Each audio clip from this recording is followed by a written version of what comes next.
Hi everyone, thank you so much for tuning in today. So today I will be showing you how to make candles. So this is a very good idea for the holidays. So first of all, you will be needing a wick. So I just got this flimsy one. You can get a better quality one if you're looking to make a bunch of candles for friends and family during this period. I'm not really a big candle person, but we do have a bunch of soy wax that we offer to candle makers that are our customers. So you will need in soy wax, and this is a product that is formulated with a partially hydrogenated soybean oil and soy-based emulsifier. So you will then be needing a jar. So you can always get nice looking jars. A candle. What makes a candle beautiful is the packaging mostly. So the soy wax melts relatively easy. It does have this version is the golden brand 444, which has a sort of a higher melting point. So that helps the soy to retain a higher fragrance oil load. So you can actually have a strong scent. And you can also add coloring and other additives that you like.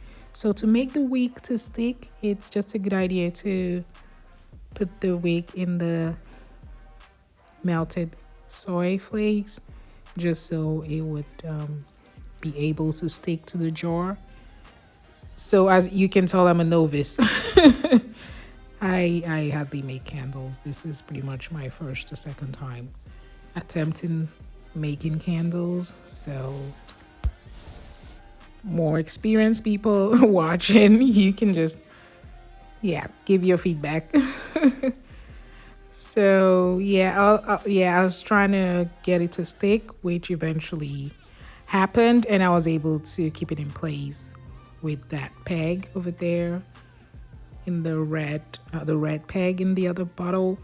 So one of the things that I need to point out is if you would like to use essential oils for your fragrance, you just have to make sure that the essential oil you're using is not the one that would become toxic in the candle mix. So not all essential oils can be used in making candles. That's why people lean mostly to fragrance oils. So I'll be using fragrance oil in this recipe. So it's just the jasmine fragrance oil, and you can use different scents. There's the Christmassy scent if you're looking to make candles as gifts this holiday. So you can just purchase high quality fragrance oils. We don't carry that, but there's several reputable companies where you can find high quality fragrance oils. So one of the benefits of using our brand of soy wax flakes is that it definitely can retain a lot of scent, because I noticed I wanted the candle to really have a very noticeable scent, and that's sort of what you don't get with some essential oils that you use. You don't really get that strong scent. So for me, I pretty much just diffuse essential oils around the house throughout the day.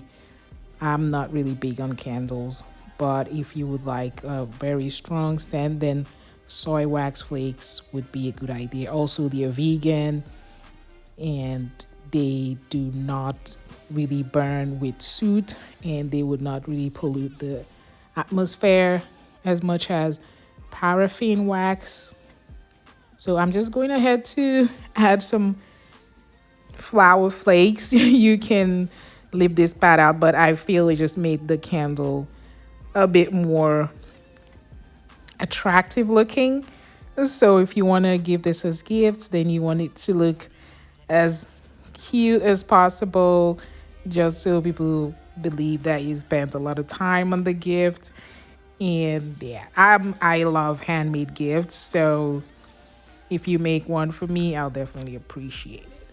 So I did allow it some time, maybe not as long as I should have, because I just wanted to see how it turned out. And I of course, you have to cut the wick and try your candle.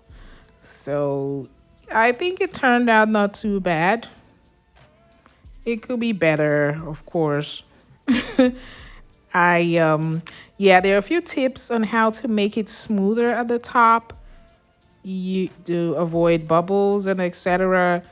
That's mostly for like professional candle makers, and if you're just making it for yourself, maybe you just, I mean, as long as it's burning properly and the wick is well fastened at the bottom, you should be fine. And it doesn't require, it's not rocket science at all. So I hope you've enjoyed this video. Let me know in the comments if you love making candles, and if you try this for the holidays. Have a good one. Thank you. Bye.